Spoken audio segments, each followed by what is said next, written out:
Have you ever found yourself in a meeting, a party, or even a casual gathering where everyone seems eager to introduce themselves, share their accomplishments, and make sure their name is remembered? And you're sitting there feeling a quiet, almost inexplicable relief that no one has asked you to speak yet. You watch as people exchange business cards, connect on social media, and carefully construct their personal brands, while you feel a strange comfort in simply observing from the margins, content to let your presence fade into the background. It's not that you're shy, necessarily, or that you lack confidence in what you have to offer. It's something deeper, something that feels almost instinctual. A preference for the shadows over the spotlight, for privacy over visibility, for the freedom that comes when no one knows your name. On the surface, you might appear engaged enough, nodding along, offering the occasional comment, blending seamlessly into the social fabric without drawing attention to yourself. But internally, there's a different experience unfolding, a sense of ease that comes from not being pinned down by expectations, not being reduced to a name on a list, not being remembered or categorized or judged based on a single interaction. You feel lighter when you're anonymous, freer when your identity isn't attached to your words or actions. And yet, when you leave these situations and reflect on your preference for invisibility, a nagging question often emerges. Why do I feel this way? Why does being known feel like a burden rather than a gift? You wonder if something is wrong with you, if you're avoiding intimacy or running from accountability, if your love of anonymity is really just fear dressed up as preference. You see others thriving in the glow of recognition, building networks, cultivating reputations, and you wonder if you're missing out on something essential. If your desire to remain nameless is holding you back from the connections, opportunities, and validation that everyone else seems to crave. But what if this isn't avoidance? What if this isn't fear or dysfunction or emotional immaturity? What if your love of anonymity is actually a sophisticated psychological adaptation, a way of protecting your autonomy, preserving your authenticity, and maintaining a sense of self that isn't constantly being shaped and reshaped by external perceptions? What if the world's obsession with visibility and personal branding has made us forget that there's profound power, freedom, and even wisdom in choosing to remain unknown?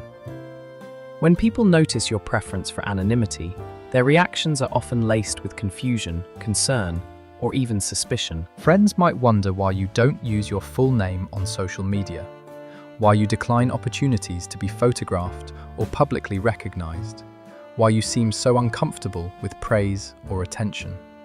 Colleagues might interpret your reluctance to self-promote as a lack of ambition, your preference for working behind the scenes as a sign that you don't value your own contributions.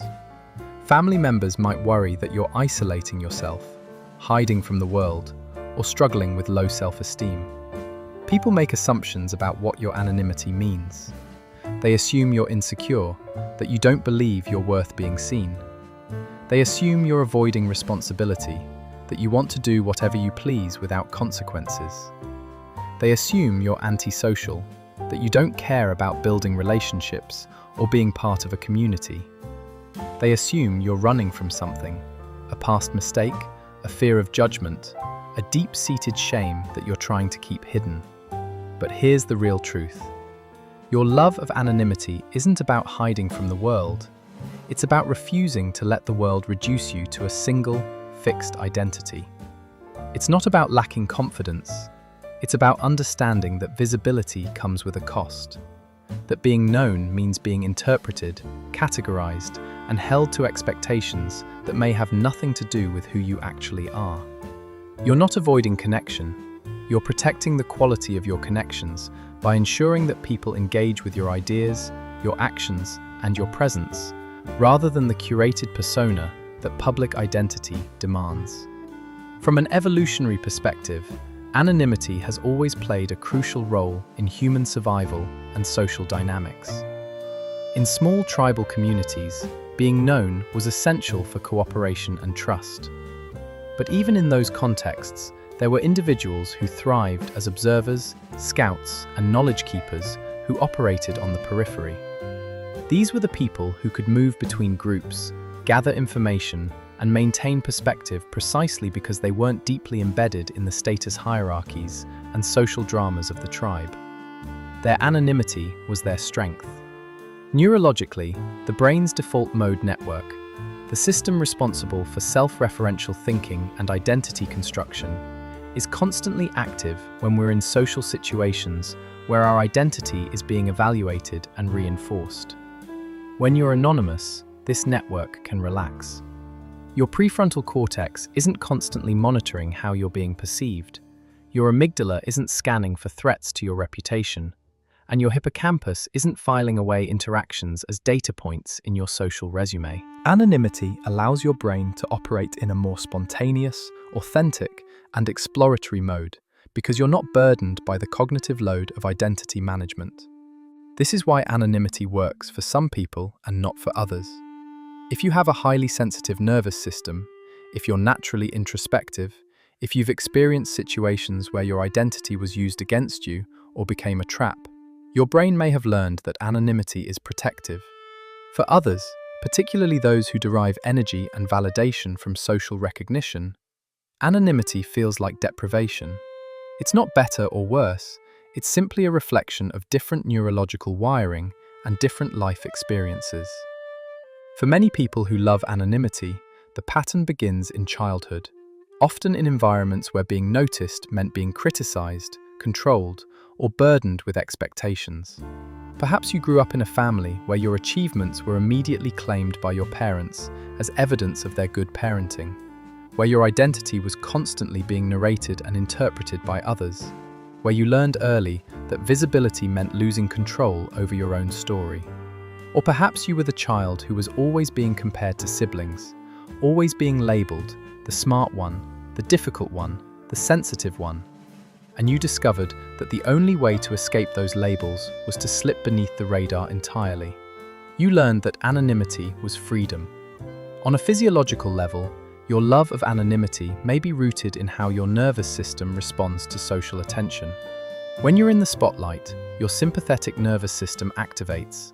Heart rate increases, cortisol rises, muscles tense. For some people, this activation feels energizing, even addictive. But for you, it feels dysregulating. Your body interprets visibility as threat, not opportunity. Anonymity, by contrast, allows your parasympathetic nervous system to remain engaged. You can breathe fully, think clearly, and engage authentically because you're not in a state of hypervigilance about how you're being perceived. Your nervous system has learned that anonymity equals safety. Cognitively, people who love anonymity often have a deep awareness of the gap between who they are and how they're perceived. You know that any public identity is necessarily a simplification, a reduction, a story that others tell about you that can never fully capture your complexity. This awareness creates a kind of existential discomfort with being known, because being known means being misunderstood in predictable ways. Anonymity allows you to preserve the full complexity of your inner world without having to constantly correct or manage others' perceptions. In relationships, your love of anonymity can create a paradox. You crave deep, authentic connection, but you resist the kind of public recognition that often comes with intimacy in modern life. You don't want your relationship posted on social media, your name attached to your partner's public identity, your private world turned into a shareable narrative. This can be confusing for partners who equate visibility with commitment, who see public acknowledgement as proof of love. But for you, the deepest intimacy exists precisely in the spaces that remain private, unnamed, and protected from the world's gaze. There's a hidden shame that often accompanies the love of anonymity, a quiet guilt that whispers you're being selfish, cowardly, or emotionally unavailable. You might feel ashamed when you decline opportunities for recognition, worried that people will think you don't care or that you're not a team player. You might feel guilty when you resist sharing personal details, fearing that your privacy reads as coldness or rejection. And you might carry a deep, unspoken fear that your preference for anonymity is really just a defense mechanism, a way of avoiding the vulnerability that comes with being truly seen. This shame exists because we live in a culture that equates visibility with value. We're told that if we're not building a personal brand, if we're not making our names known, if we're not accumulating followers and recognition, then we're wasting our potential. We're told that anonymity is for people who have something to hide, that privacy is suspicious, that refusing to participate in the attention economy is a form of social deviance. The message is clear. To matter, you must be known. But here's the reframe you need to hear. Your love of anonymity isn't selfishness, it's self-preservation. It's not cowardice, it's clarity about the cost of visibility in a world that commodifies identity. It's not emotional unavailability, it's a commitment to authenticity that refuses to be diluted by performative self-presentation. You're not hiding from connection, you're protecting the conditions that make real connection possible. You're not avoiding responsibility, you're refusing to let your sense of accountability be outsourced to public opinion. You're not diminishing yourself, you're refusing to be reduced to a name, a face, a brand, a story that fits neatly into someone else's narrative. Not weakness, wisdom. Not isolation, integrity. Not fear, freedom. There's a mainstream path that our culture celebrates, the path of visibility, recognition, and influence. It's the path of building a name for yourself, of making sure your contributions are acknowledged, of turning your identity into a platform. And for many people, this path is genuinely fulfilling. It aligns with their values, their strengths, and their vision of success. There's nothing wrong with wanting to be known, with taking pride in public accomplishments, with using visibility as a tool for impact. But there's an alternative path, one that you're walking, perhaps without fully realizing it. It's the path of the observer, the contributor who doesn't need credit, the thinker who values ideas over authorship. It's the path of people who change the world quietly, who influence culture through their work rather than their name, who build deep, meaningful relationships in private rather than curating them for public consumption. It's the path of artists who publish anonymously, of donors who give without recognition, of teachers who shape minds without ever seeking fame. This path requires a different kind of courage. The courage to trust that your value isn't determined by how many people know your name. The courage to prioritize substance over visibility. The courage to live authentically, even when that means living quietly. Both paths are valid. Both paths matter. And you don't have to apologize for choosing the one that honors who you actually are. Here's what this means for your life. You're not broken, and you don't need to fix yourself to fit into a world that worships visibility.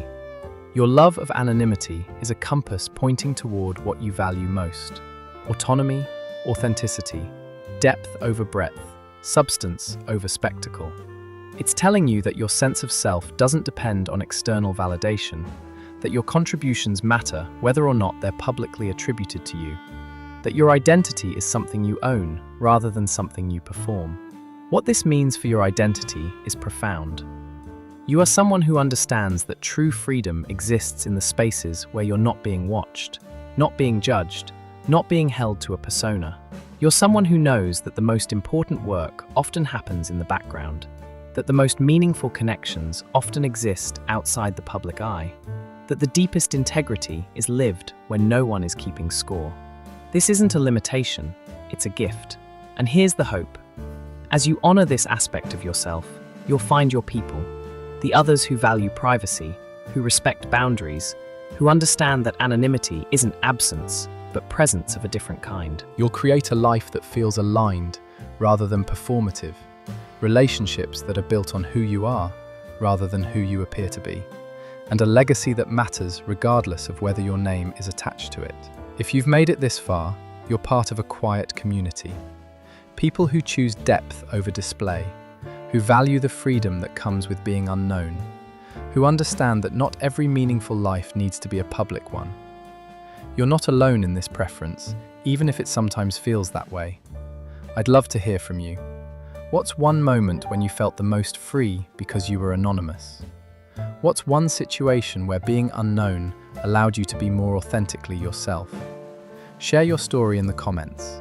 And if this resonated with you, If you're someone who values this kind of deeper psychological exploration, subscribe to this channel, because there's so much more to uncover about the quiet ways we protect ourselves, honor ourselves, and ultimately, free ourselves.